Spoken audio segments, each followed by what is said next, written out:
Assalamualaikum warahmatullahi wabarakatuh.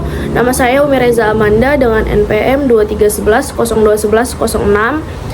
Video ini saya buat untuk memenuhi tugas komunikasi publik, yaitu mereview jurnal. Jurnal yang akan saya review hari ini adalah sebuah jurnal komunikasi publik yang berjudul Analisis Kritis dan Avandish terhadap Undang-Undang Penyiaran tahun 2002. Jurnal ini ditulis oleh Ayyubi Khalid Saifullah dan rekan-rekannya dari Universitas Muhammadiyah Jakarta.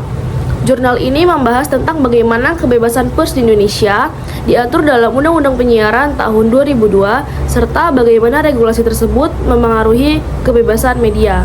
Latar belakang ditulisnya jurnal ini berkaitan dengan kondisi kebebasan pers di Indonesia setelah runtuhnya rezim Orde Baru, yang dimana pada masa Orde Baru itu kebebasan pers sangat dibatasi oleh pemerintah.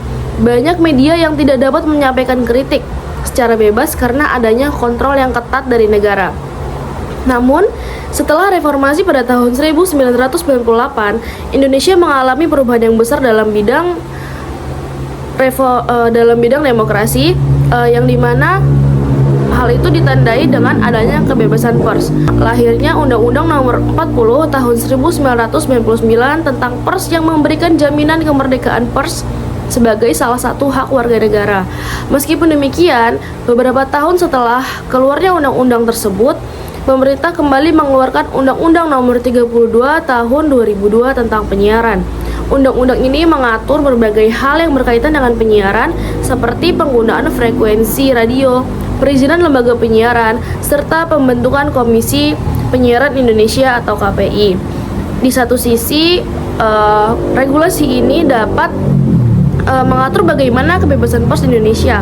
Namun ada pihak lain yang mengkritik bahwa adanya undang-undang ini kembali dapat memunculkan potensi keketatan pers.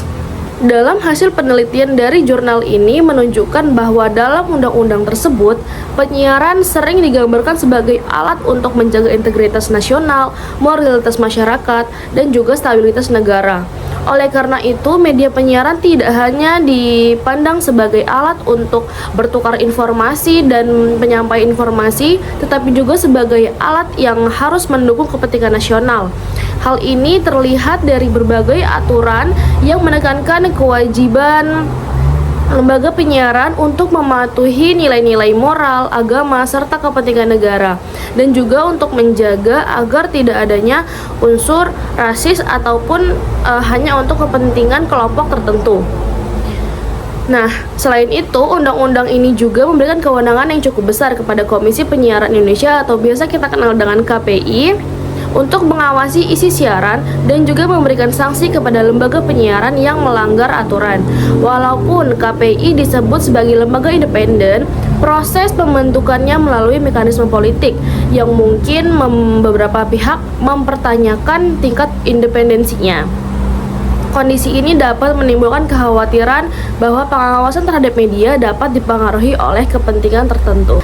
Jadi kesimpulan yang bisa diambil dari penelitian pada jurnal kritik dan Avandish terhadap UU Penyiaran tahun 2002 ini adalah Undang-Undang Penyiaran tahun 2002 belum sepenuhnya mencerminkan semangat kebebasan pers yang berkembang pada era reformasi saat ini. Meskipun terdapat adanya prinsip kebebasan dalam regulasi tersebut, dalam praktiknya itu masih terdapat berbagai bentuk kontrol dan pembatasan yang dilakukan oleh negara terhadap media penyiaran. Oleh karena itu, diperlukan evaluasi dan pengawasan yang terus-menerus terhadap regulasi penyiaran agar kebebasan pers di Indonesia dapat berkembang secara lebih demokratis. Sekian, terima kasih. Wassalamualaikum warahmatullahi wabarakatuh.